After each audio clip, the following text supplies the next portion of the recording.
name's Wah-Ming.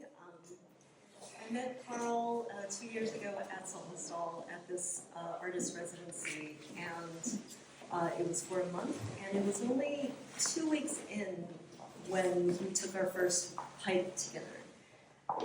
And in those first 2 weeks, we were just holed up, doing our thing.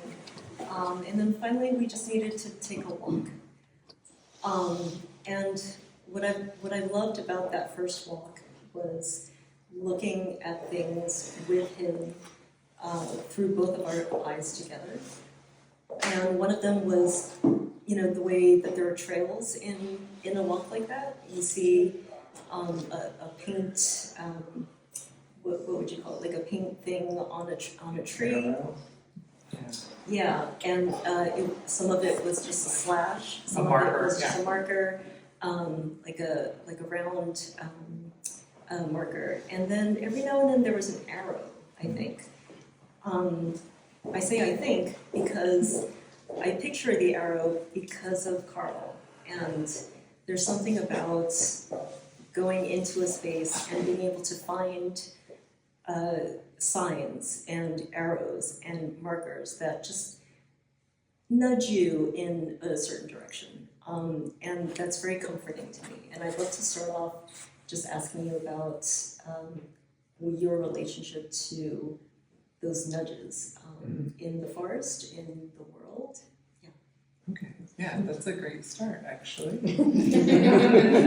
Wah-Ming knows me well. Hi, everyone. I'm Carl. So I've been painting for a while, but what I was looking for in this particular body of work were signs. I was looking for directions. I was looking for ways to understand paths. And so within that residency that we were at together, I ended a body of work that was surrounded by my grieving process, which is also the same thing. But I was looking at, my mother had just passed away, and I was looking for different ways of signs of how do I communicate within myself, but also through my ancestors? How do I find looking for signs on a path to know where to go? How do you walk through the world with these things holding at the same time? And so within Salt and Stall, these trails that were behind the studio were signs, and I started doing plein air paintings of these, not of the nature, but of the signposts and directional kind of signs telling me where to go. And I was looking for these things to tell me how do I look for these signs? How do I look for signs from the afterlife? Or how do I look for signs of where to go? How do I communicate with my mom? How do I communicate within myself to know what to do next? And so I started painting those signs and painting just how I enter through the world. And we were talking about these like spaces between manicured and non-manicured spaces, like walking into a forest or walking to woods or walking into another area that's uncomfortable, that you don't really know where to go, and you can get lost and you don't really know how to traverse that. And it started with that painting back there. So I was in Salt and Stall, and I did both of those paintings from the window of the studio, and spent a lot of time painting and looking at light and looking at different kinds of signs to look for how to go. How do you enter into this unknown? How do you walk between the beginning and the next of the threshold, going between the known and into the unknown? Do you think that's part of what's exciting about crossing that threshold? Even though there is the unknown and you can be scared of it, it's also incredibly thrilling. And I remember seeing that in the very beginning stages at the end of our time at Salt and Stall, and you had remarked that it was a little bit, it was unresolved, of course, because it was at the beginning stage. But I just found that that just struck me, and I've always remembered that. And now we're at this stage where it's up there. I'm wondering what resolved for you from that period, the end of June 2023, to it being here. The only thing that comes to mind is time and distance. Time and distance kind of made the resolve for myself. Sometimes when you're in it, you don't know, right? So like, you've done something, does it have resolve? I don't know. And so I stepped back from it. I brought it into my studio. I made some corrections, but actually it ended up being rather minor between what it was then and now. And I think a lot of it was just finding confidence within that time and distance and being able to say, this is good enough. That's well, I mean, we're all artists or writers and any combination. Could you speak a little louder? I'm so Sure. sorry. All hearing is not that All good. Hello. Sorry. Yeah, we're all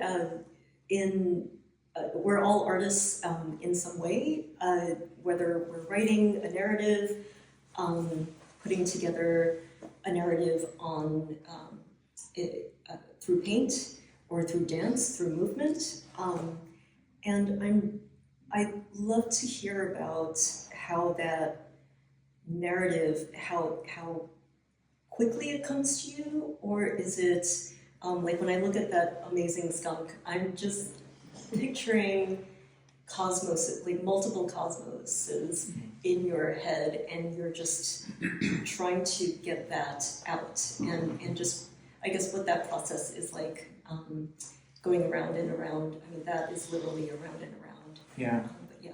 So I think it's just like taking a thread.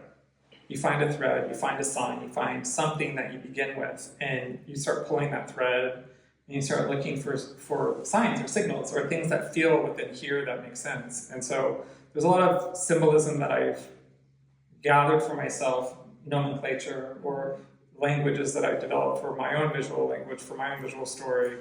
And I start looking for ways to tell that story through visual language.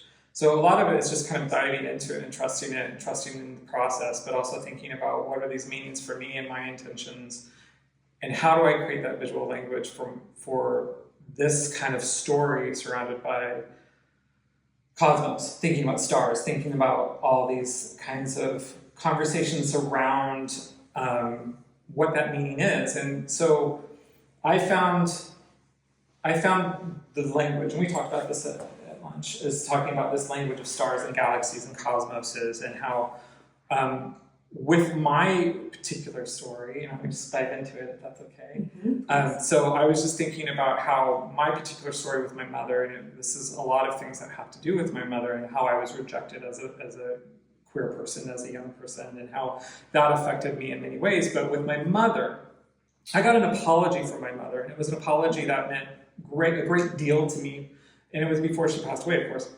But she talked to me about why she was apologizing to me, and it had everything to do with her understanding within religion and the connection between the Catholic Church and Galileo, and how she equated her understanding with me being queer the same way that the church equated it within Galileo. And so I had this connection with my mom about her understanding of forgiveness was through this understanding of the stars and the universe, and how we can't see and understand everything, and that sometimes this knowledge comes later. And so that's where a lot of the Tondo shapes and the galaxies and the stars placed within this storyline. I've been in touch with all sorts of amazing writers this past month, and we've been having a lot of conversations about the line between fiction and nonfiction. Mm-hmm. And I wonder how you think about that with talking about your mother and the process of grieving her and holding to that apology. Mm-hmm. Because an apology is not, I feel like it's not necessarily common. It's not something to be taken for granted. And I want to know how you think about that space within the wider context of, say, the sky, Yorick over there, the forest that's around you. How do you walk through it? How do you walk through it? How do you accept it? How do you as a human experience life through, grief, but also through, to give an apology, I think is important. And for when someone acknowledges the wrongs that they've done, and I think that's very rare in this world, and the context of this world and the humanity of this world, and the whole aspect of the collective, and how wrongs happen, and how we think about how would you accept an apology? Does it help? Of course it helps. What does it feel like? What does that feel like when someone says they've done something wrong and they apologize to you? How does that open up your world? How does that start to create another conversation about getting to know someone through vulnerability of saying I was wrong? You know, so those are the things that I started thinking about within this whole story, within grief, within acknowledging these conversations that I was having with my mother post-mortem. You know, what does that mean? How do you continue that conversation when you can't have those conversations?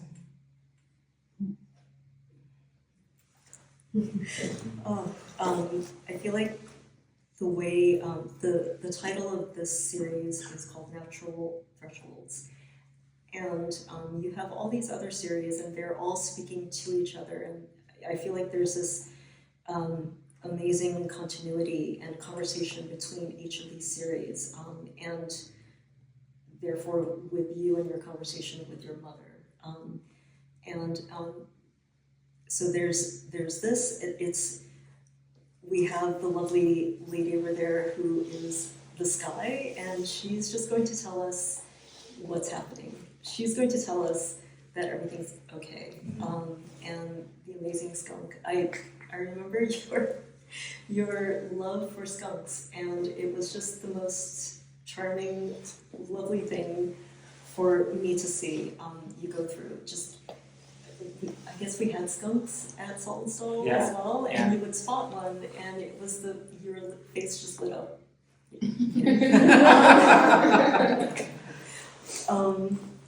And then you have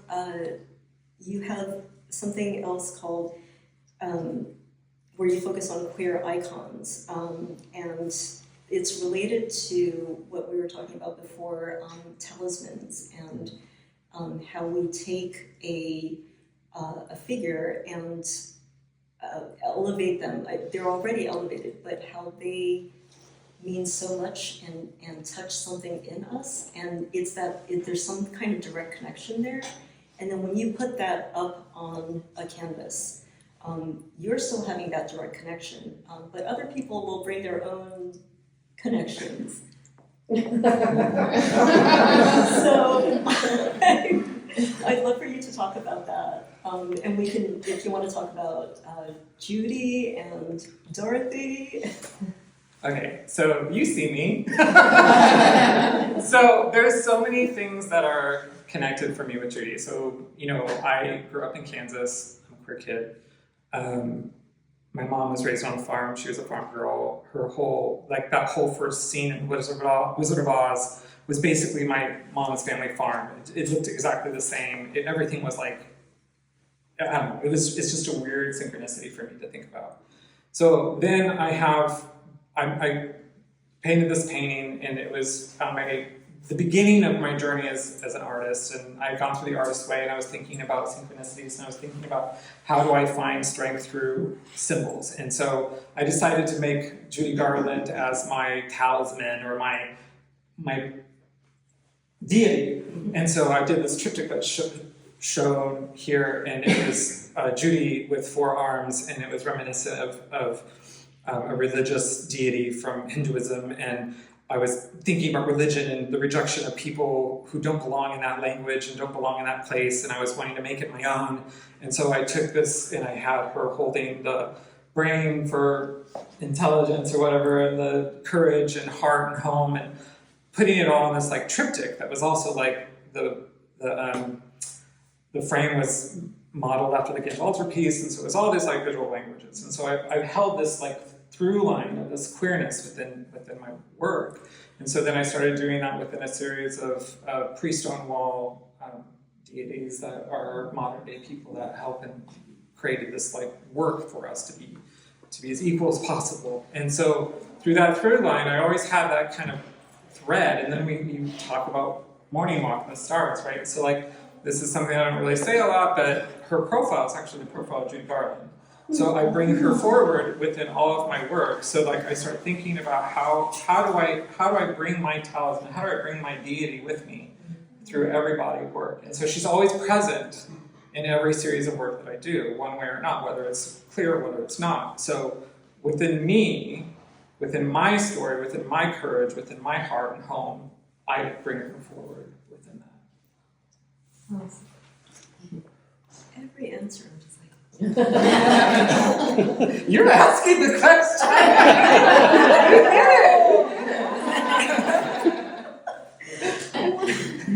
I want to talk too then about, I love thinking about Dorothy, about Judy, and thinking about the viewer, knowing that one kernel about you and maybe just finding like those little signs of her throughout. I think, and I wonder if there's any connection with the this other series that you've done, the interior series. Maybe, I'm not sure if there's a clear connection there, but what I love about that series is it was done during the pandemic, and you just focused on your home. You focused on the inside of your beautiful, by the way, home, and followed the light. So I guess the thing about the pandemic is that we got to pay attention to a lot of things at that time, whether it's shadow or it's light. And in that series of yours, it was following the light throughout your house and highlighting the beautiful colors in there and the beautiful juxtapositions and still lifes. And yeah, I wonder if you can talk about how that light follows. Look at that. Oh. Yeah, These are the two of the only ones that are left, I think. Oh, in that really? Series. Yeah. I can put them over here. Yeah, let's get them out.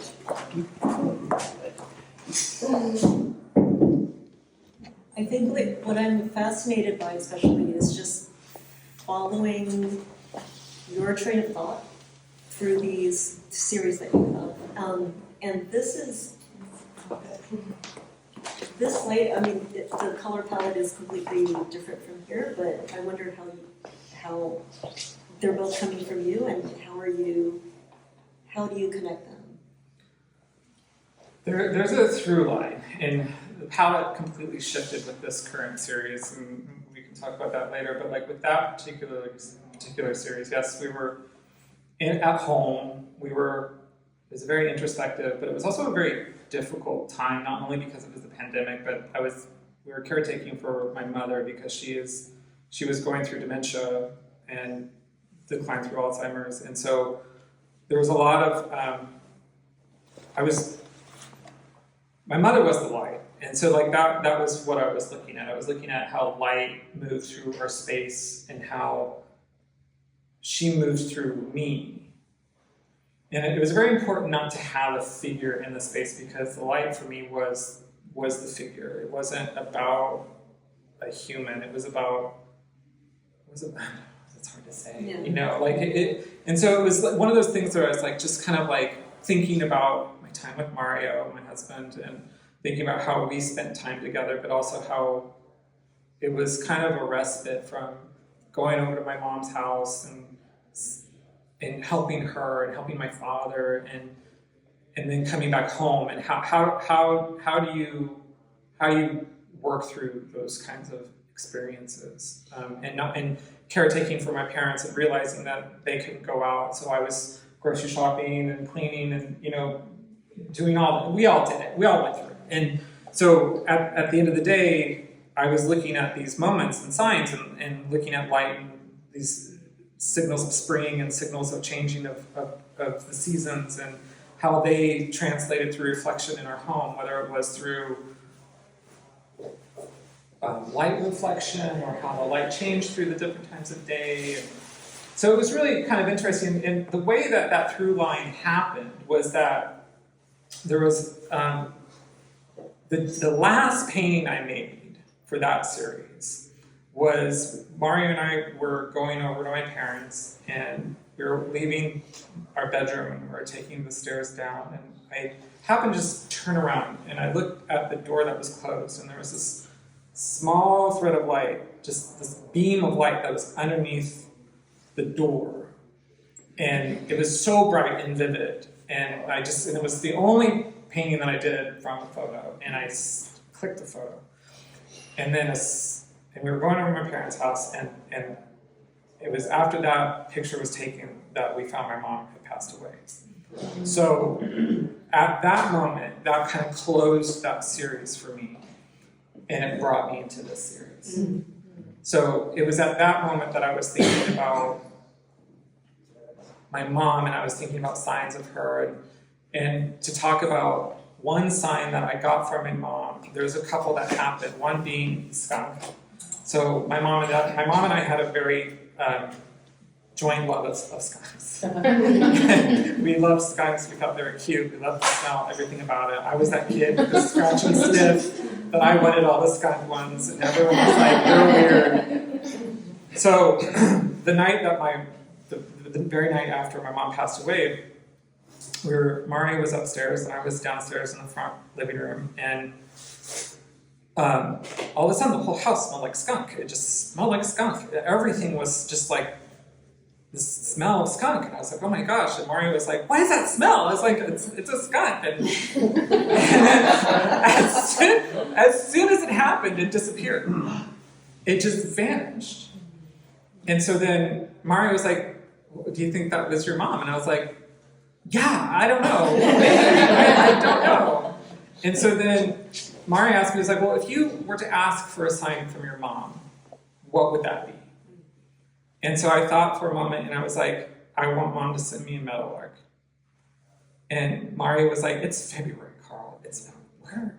You're being ridiculous. This is never going to happen. A meadowlark will never come here. And I was like, well, that's what I want. I want mom to send me a meadowlark because it's the state bird of Kansas. And so then the very next day, we're doing our crossword puzzle, and lo and behold, the clue in the crossword puzzle was meadowlark. Oh. And so I was like, there we go.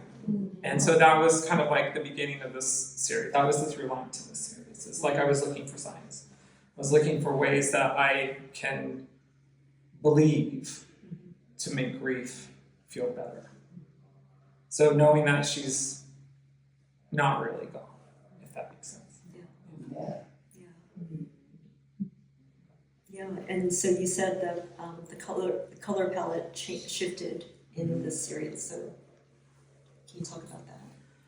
Well, I went for a cooler palette. I was really thinking back to the meaning of things, meaning of symbols. I was thinking about the cosmos. I was thinking about night, and I was thinking about the moon, because within that moment of my mom's death, so I was born on a full moon in Leo. We had the same birthday. So I was born on my mom's birthday on a full moon in Leo, under an Aquarius moon. Somebody in here knows a lot.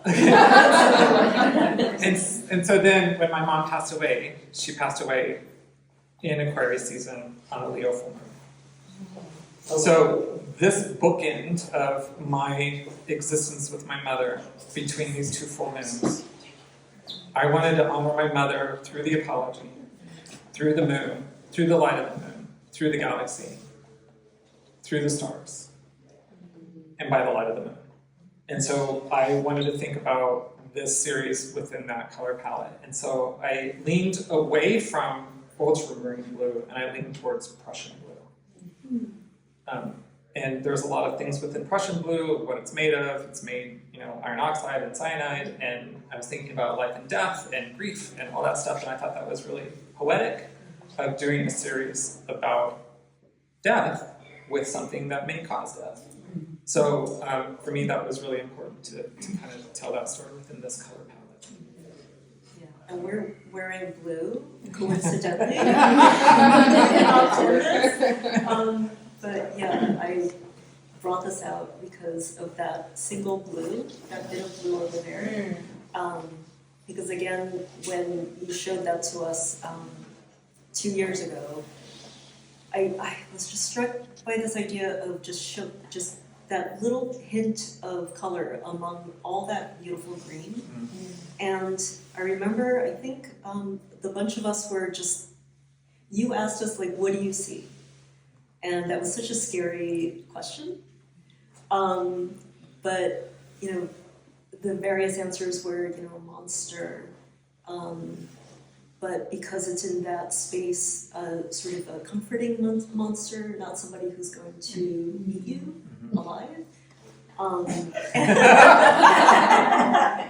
Because that's on my mind all the time. And so there's something about, and looking at that and listening to this process that you've been talking about, it feels like it makes sense, and it feels very circular.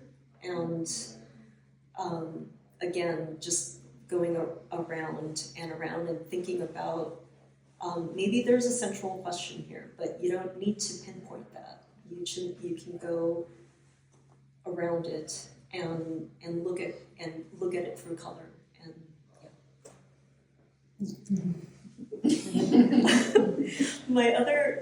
another question I have is so this obviously it takes time. You went from 2023 and now we're here. You also have a series where you do 2-hour portraits, and so that's another form of time. And how do you approach each? I think again about this idea of fiction, nonfiction, looking for signs versus what's right there in front of you. Plein air versus the interior. I was trying to figure out how to pronounce that word before. So I hope I did it okay. So I'd love to know how you think about this. Yeah, I think my through line is always about observation and being present and having mindfulness within the environment that I'm in and staying grounded within the practice of observation. So a lot of it is connection also, finding connection through spending time with one and being in contact with eyes, being present with one another. So my 2-hour portraits are, yes, it's about time, it's about space, it's about observation, but it was born out of just being present and setting my phone down and being able to spend time with someone and also improve my craft through, a quicker pace where I'm not so concerned with things like likeness or vanity, but having a good conversation with someone while I'm painting them. And coming on the other side of that time, spending time with someone for 2 hours and enjoying the moment and letting it be. And so a lot of my practice has to do with intention. And so those 2-hour portraits have everything to do with intention. And so I set an intention of what do I want to accomplish in this 2 hours within this painting. And so then I have that intention set, and so then I build towards that in those 2 hours.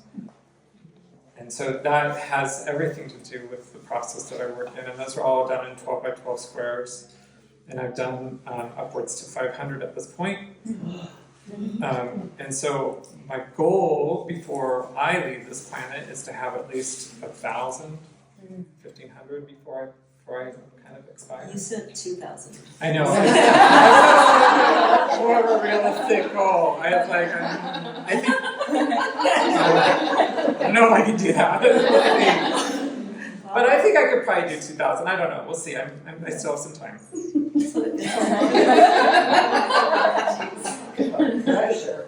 That's exactly. I'm letting it go. I'm letting that go. It's like no expectations. Absolutely. Yeah. Absolutely. It's a lot of eye contact. You've experienced it. I've experienced it, and it was amazing. It was amazing. And you set up the space.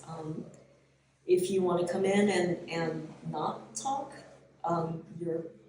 you welcome that. If you want to be super chatty, you welcome that as well. It's really about the sitter's frame of mind at that time, and that's really it's so generous of you. So yeah, 2,000 of that is amazing. I think that's just We'll see. I just like I always like to think about meeting them where they are, and having that moment for me is really it's ritual, it's practice, it's special, it's a moment that I can offer time with someone, and so knowing balance too, and knowing what is too much or too little, and that was a big lesson within that practice. I think that I still. So does it feel like there's a good balance right now? Like Yeah.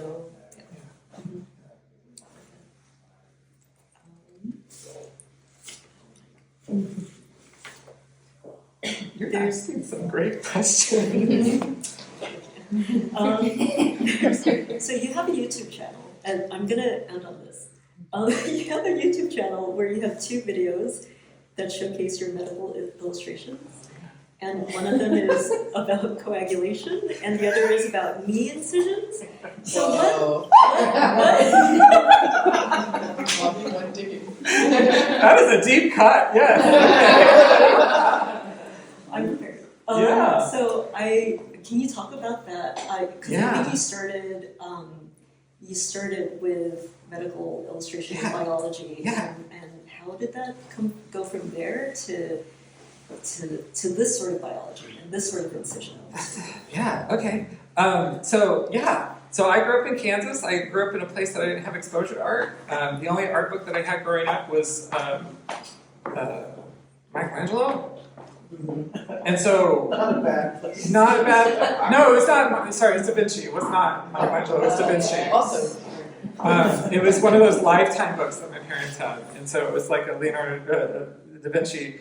And I would just look at it constantly because it was the only connection I had to art growing up, outside of my art teacher, who is amazing. So lucky to have her.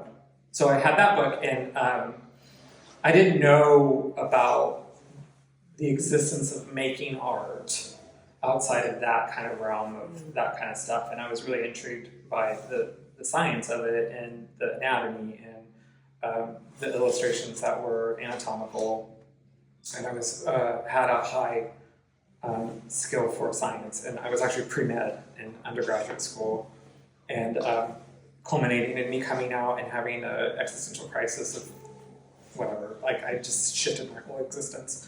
And so then I actually connected with my high school art teacher, and she's like, well, have you ever thought about medical illustration? And I was like, what?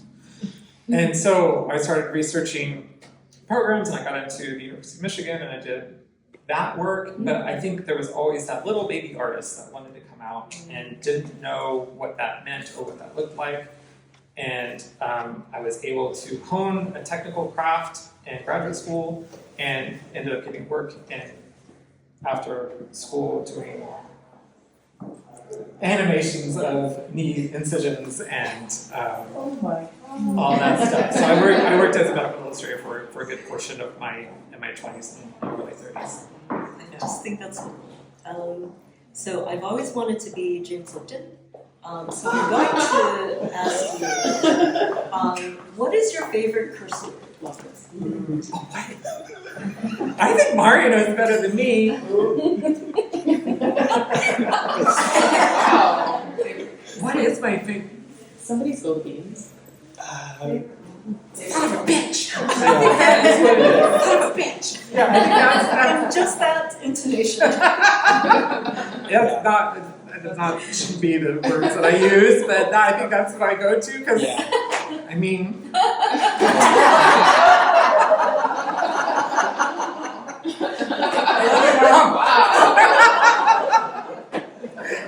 She was fierce. She is amazing. Absolutely. Oh, yeah. She is amazing. What is your favorite word in relation to this series?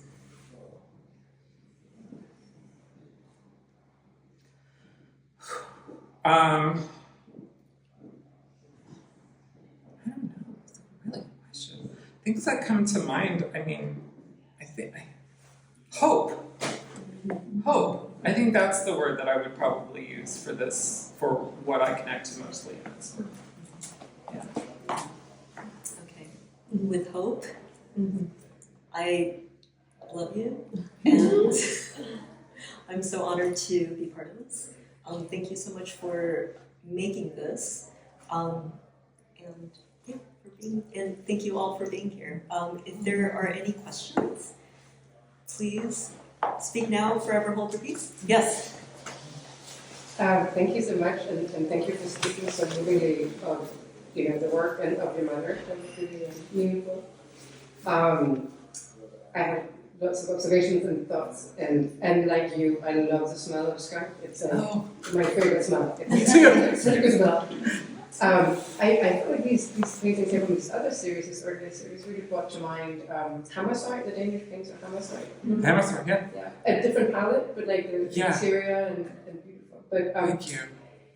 when I look at these, the thing that struck me, beyond the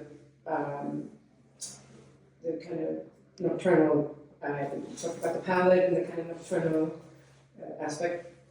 All of them have obviously this circle somewhere in them, and it felt like they were all kind of portals in a way. Was what I was thinking, and brought to mind.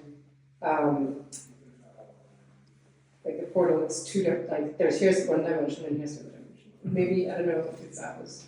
Oh, that was definitely part of my thought process too. I was thinking about the threshold between one space and another, and liminal spaces, and thinking about how do you enter this world, how do you walk through this path or into this other world, and portals to another existence, right? So these round tondos for me were definitely like reminiscent of those portals, and thinking about how these gateways or thresholds of walking through one space to another. Yeah, for sure. Yeah, that's a good question. And Hammershoy. Yeah. I was looking at her work a lot during that series. Yeah. Beautiful.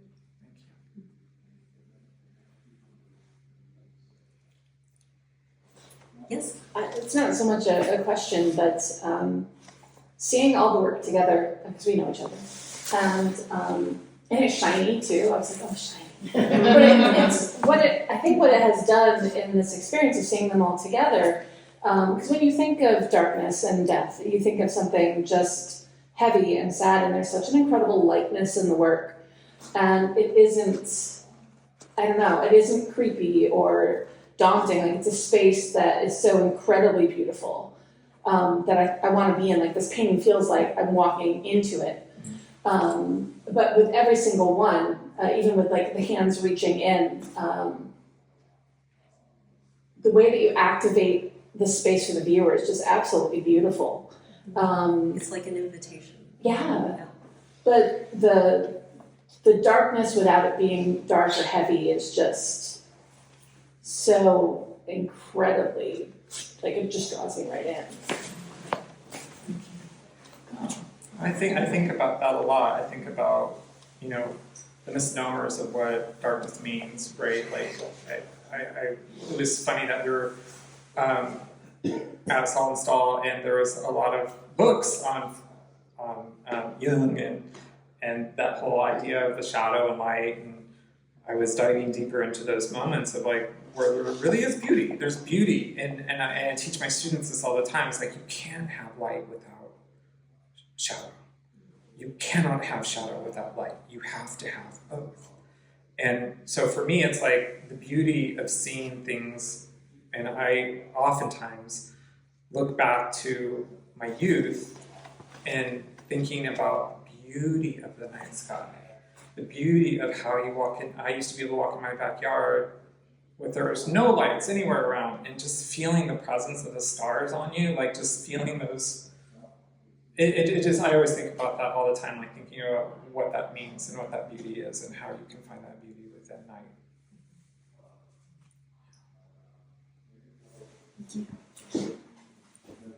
I just wanted to hear more about the owl. My eyes keep being drawn to it. So I wondered what, for you, the significance of the owl. Is it just because of the night, or is it No, I think it has greater meaning, and within lore, owls can signal. There's a lore of like if you see an owl, there's death approaching. And so we were with some friends and there were a pool in Poughkeepsie, and there was a moment where there was like 3 owls just swooping over us the whole night.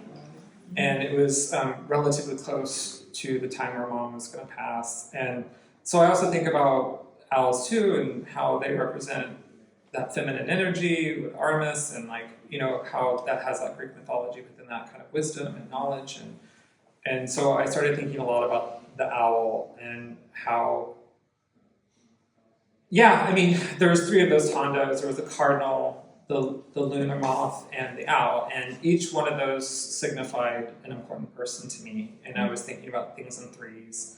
And so the owl for me was very much my high school art teacher. And so I had 3 deaths that were very close together. It was my grade school and high school art teacher, my best friend from college, and my mom. All happened within 3 time periods. And so each one of those signified one of those people.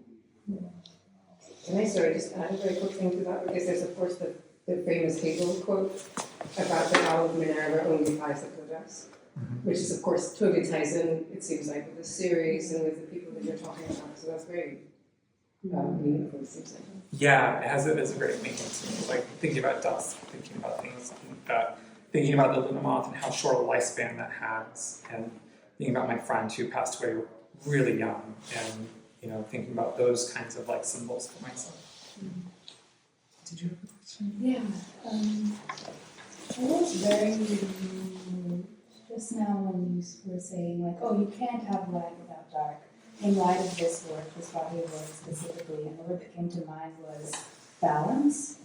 And I'm just curious, when you were creating these pieces or a specific piece, was there a challenge to finding a balance in some of them? And like, can you talk about like, were you sometimes veering too far one direction or too far another, and how did you find that?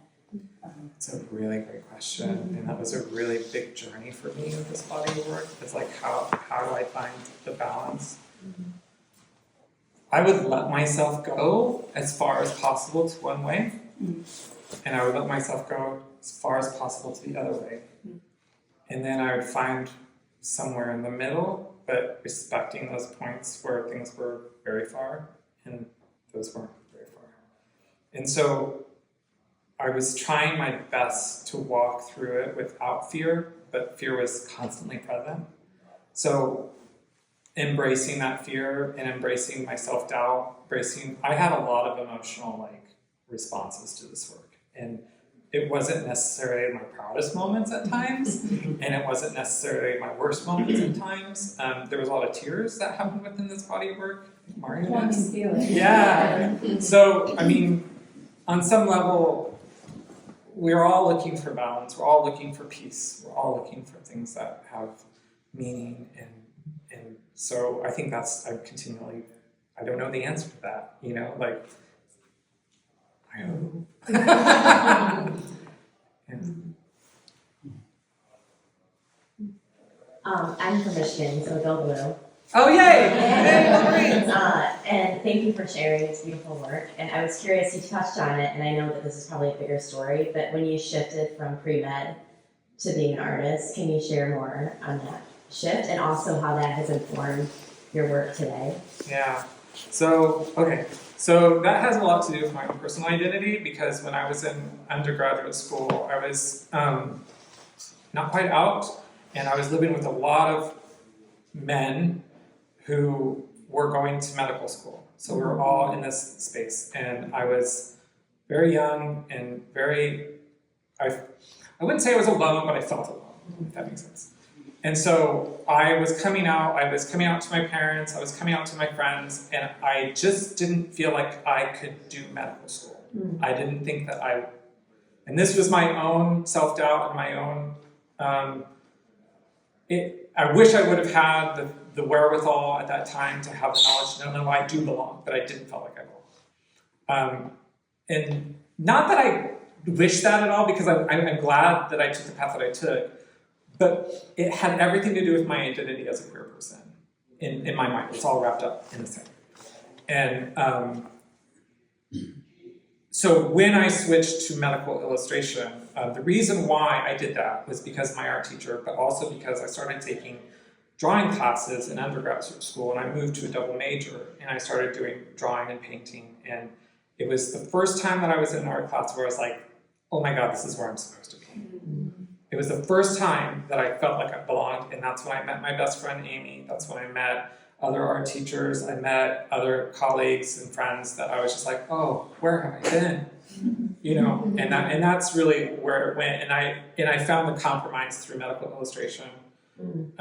And so I really enjoyed high render. I really enjoyed hyperrealism. I really enjoyed the technical prowess that's involved with that illustration. And at that time, it really served me because it was providing results, and it felt like I was achieving things.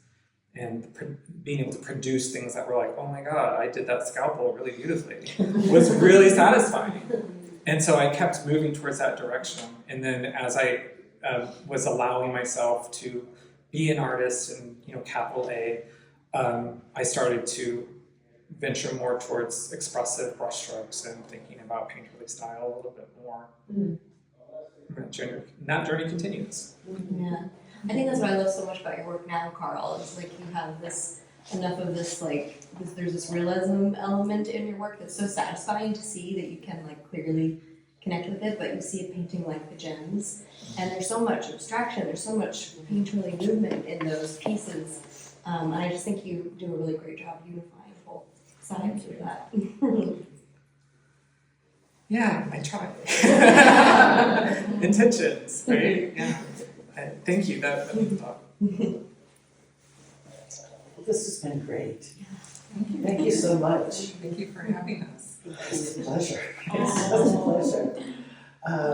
Does anyone have anything they want to say, or should we just have just mill around and talk and whatever you want? Let's mill around. Yeah. Thank you, everyone.